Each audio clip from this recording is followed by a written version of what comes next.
विराज please विराज।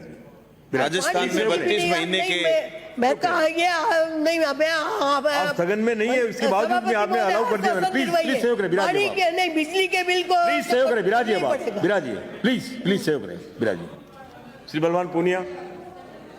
32 महीने के कार्यकाल में सबसे पहले जो पॉजिटिव बात आई थी जब हम विधायक चुन करके आए कि छबड़ा के पावर सेंटर को हम बेच नहीं रहे और हम निजीकरण के खिलाफ खड़े।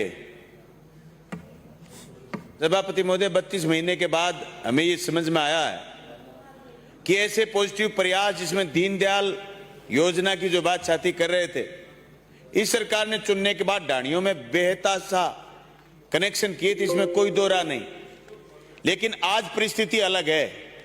मंत्री जी, मैं आपका ध्यान आकर्षित करना चाहूंगा, जो आपने मुख्यमंत्री जी ने कोरोना के समय लोगों को पिछले कार्यकाल में मदद की थी, 2-2 हजार रुपए गरीब के खाते में भेजने का काम किया, इस साल भी किया, लेकिन बिजली के बिल में वो पैसे वापस हमने ले लिए।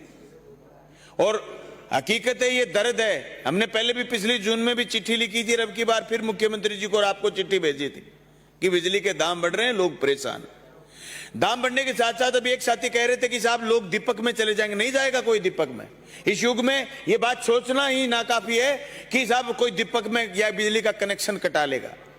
कनेक्शन तो हमें और ज्यादा देने पड़ेंगे, लेकिन हमें जरूरत इस बात की है कि ये बिजली के दाम क्यों बढ़ रहे हैं। आपके एफआरटी लगाने के बावजूद लोगों को सुविधा मिलने की बजाय नुकसान हुआ। और धन्यवाद आपका कि मेरे यहां से तो एफआरटी हट गई, आप पूरे राजस्थान से भी हटाइए।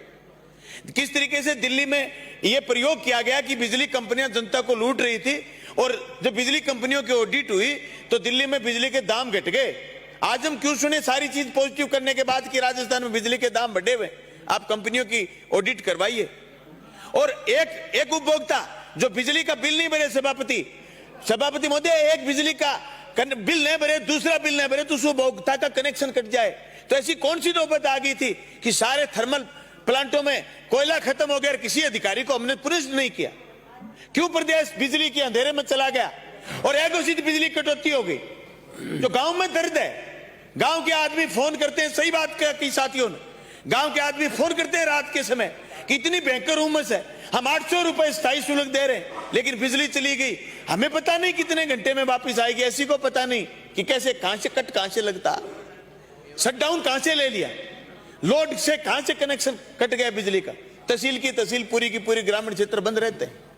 सभापति महोदय, जो बिजली को लेकर के आज चिंता, अभी 28 महीने का कार्यकाल इस सरकार का और बाकी, मैं उम्मीद करता हूं सभापति महोदय आपसे कि आप राजस्थान की सरकार को निर्देशित करें कि बिजली के बढ़े हुए दाम वापिस लें।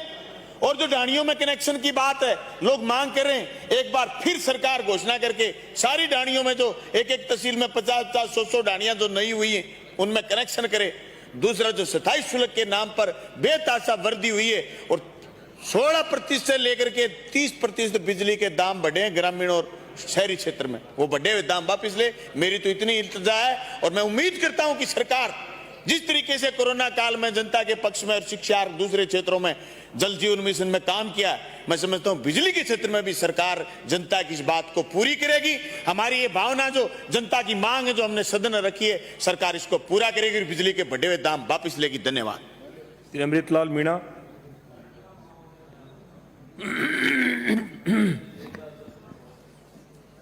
माननीय सभापति महोदय जी, मुझे बोलने का अवसर दिया, मैं आपको धन्यवाद दूंगा।